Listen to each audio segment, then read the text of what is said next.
আমাকে একটি demo class দিতে দেওয়ার সুযোগ করে দেওয়ার জন্য আপনাদের সকলকে অসংখ্য ধন্যবাদ।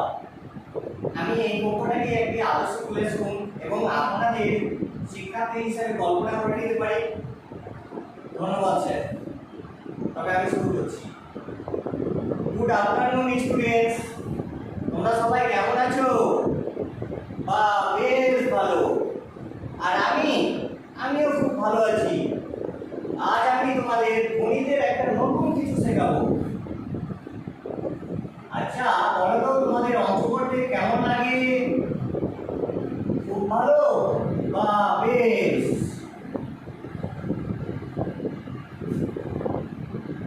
ক্লাস 8 এ অঙ্ক করেছিলে তো আমার কাছে? বা তোমাদের অঙ্ক করতে তাহলে খুব ভালোই লাগে, তাই তো? ঠিক আছে, এবার থেকে ক্লাস 9 এর অঙ্ক ক্লাসটা আমি করাবো তোমাদের।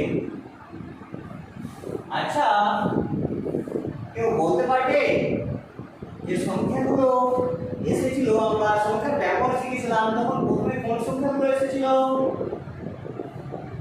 ঠিক বলেছো, সংখ্যাগুলো শুরু হয়েছিল 1 2 3 4 5 এইভাবে, তাই তো? এই সংখ্যাগুলোকে কি বলা হয়? অনেকে হাত তুলেছো, পায়েল তুমি বলো। ভেরি গুড, এই সংখ্যাগুলোকে বলা হয় স্বাভাবিক সংখ্যা। তাহলে স্বাভাবিক সংখ্যা শুরু কত বলো তো? 1, শেষ কত? শেষ নেই। আচ্ছা এই সংখ্যাগুলো যখন আবিষ্কার হয়, স্বাভাবিক সংখ্যার সময় শূন্য কি ছিল? ছিল না।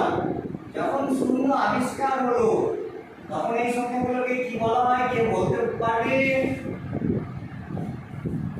ভেরি গুড, ঠিক বলেছো, এই সংখ্যাগুলোকে বলা হয় অখণ্ড সংখ্যা। দেখো যখন অখণ্ড সংখ্যাগুলো আবিষ্কার হলো তখন ধনাত্মক ঋণাত্মক সংখ্যা আছে কি? নেই। তাহলে এরপরে ধারণা এলো ধনাত্মক সংখ্যাগুলো ধরো বা ঋণাত্মক সংখ্যা। এই সংখ্যাগুলোকে কি বলে কেউ বলতে পারবে? আচ্ছা পিছন থেকে তুমি বলো। ভেরি গুড, ঠিক বলেছো, এগুলোকে বলা হয় পূর্ণ সংখ্যা। পূর্ণ সংখ্যা কি কি হতে পারে? ঋণাত্মক হলে ঋণাত্মক পূর্ণ সংখ্যা, ধনাত্মক হলে ধনাত্মক পূর্ণ সংখ্যা। দেখো তো কোনো কিছু বাই কোনো কিছু এই সংখ্যাগুলো ছিল কি আগে? ছিল না। উপরে কিছু থাকবে, নিচে কিছু থাকবে, বা p বাই q আকারে থাকবে। ধরো 5 এর 4 মাইনাস 3 এর 2 বা মাইনাস 3 0 2 2 এর 5। যখন এই ভগ্নাংশ জাতীয় সংখ্যাগুলো এলো, এই সংখ্যাগুলোকে কি বলা হয়? তুমি বলো। গ্রেট, এগুলোকে বলা হয় মূলত সংখ্যা। তুমি ঠিক বলেছো। আচ্ছা এই সংখ্যাগুলো যখন আমরা জানলাম, রুটের ভিতর যে সংখ্যাগুলো থাকে, যেমন ধরো √2 √3 √5, এই সংখ্যাগুলো তো আমরা জানিনি, এখন জানতে পারছি। তাহলে এই সংখ্যাগুলোকে কি বলা হয়? কে বলতে পারবে? কেউ জানো না? ঠিক আছে, আমি বলে দিচ্ছি, এই সংখ্যাগুলোকে বলা হয় অমূলত সংখ্যা। আচ্ছা এই মূলত সংখ্যা আর অমূলত সংখ্যা মিলে যে সংখ্যা তৈরি হয় সেটাকে কি বলা হয়? কে বলতে পারবে?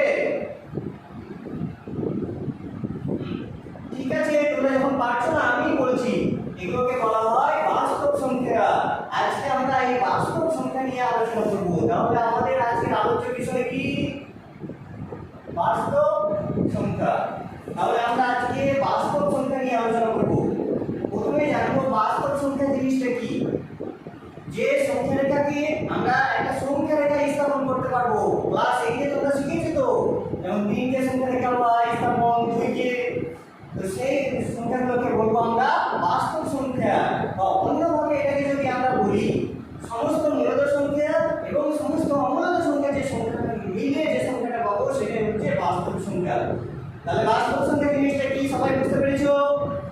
যদি বলা হয় 3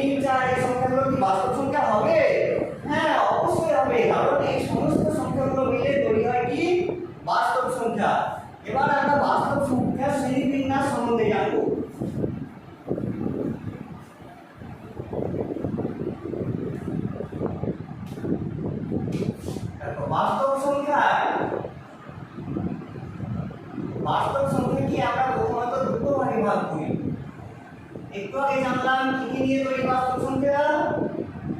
হ্যাঁ ঠিক বলেছো, মূলত সংখ্যা আর অমূলত সংখ্যা। তাহলে বাস্তব সংখ্যা কটি ভাগ?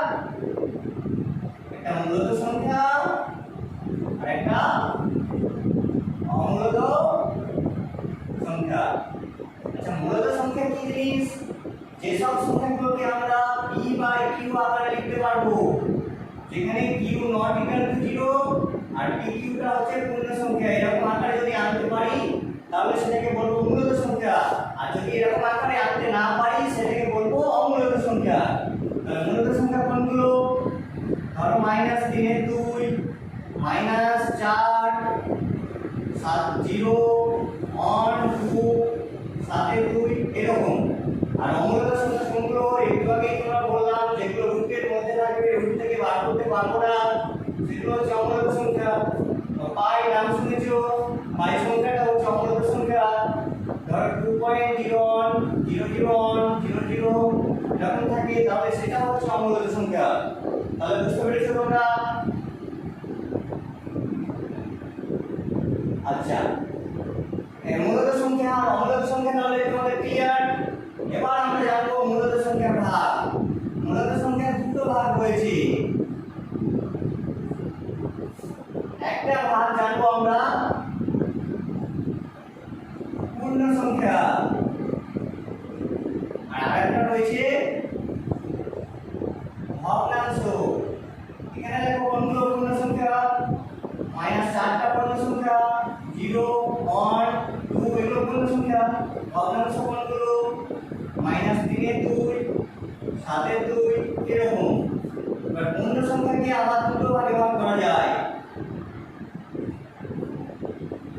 একটা হচ্ছে ঋণাত্মক পূর্ণ সংখ্যা,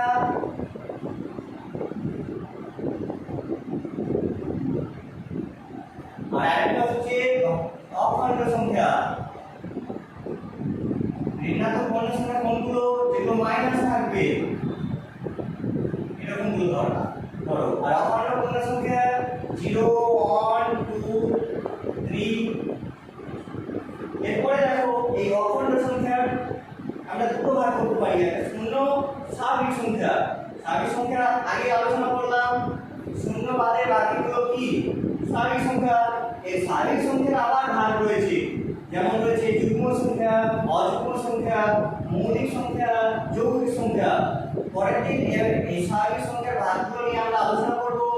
আর এই ভগ্নাংশ যে এরও ভাগ রয়েছে, এই ভাগটা নিয়েও আমরা পরের দিন আলোচনা করব। আজকে তোমাদের এই পর্যন্তই থাকলো।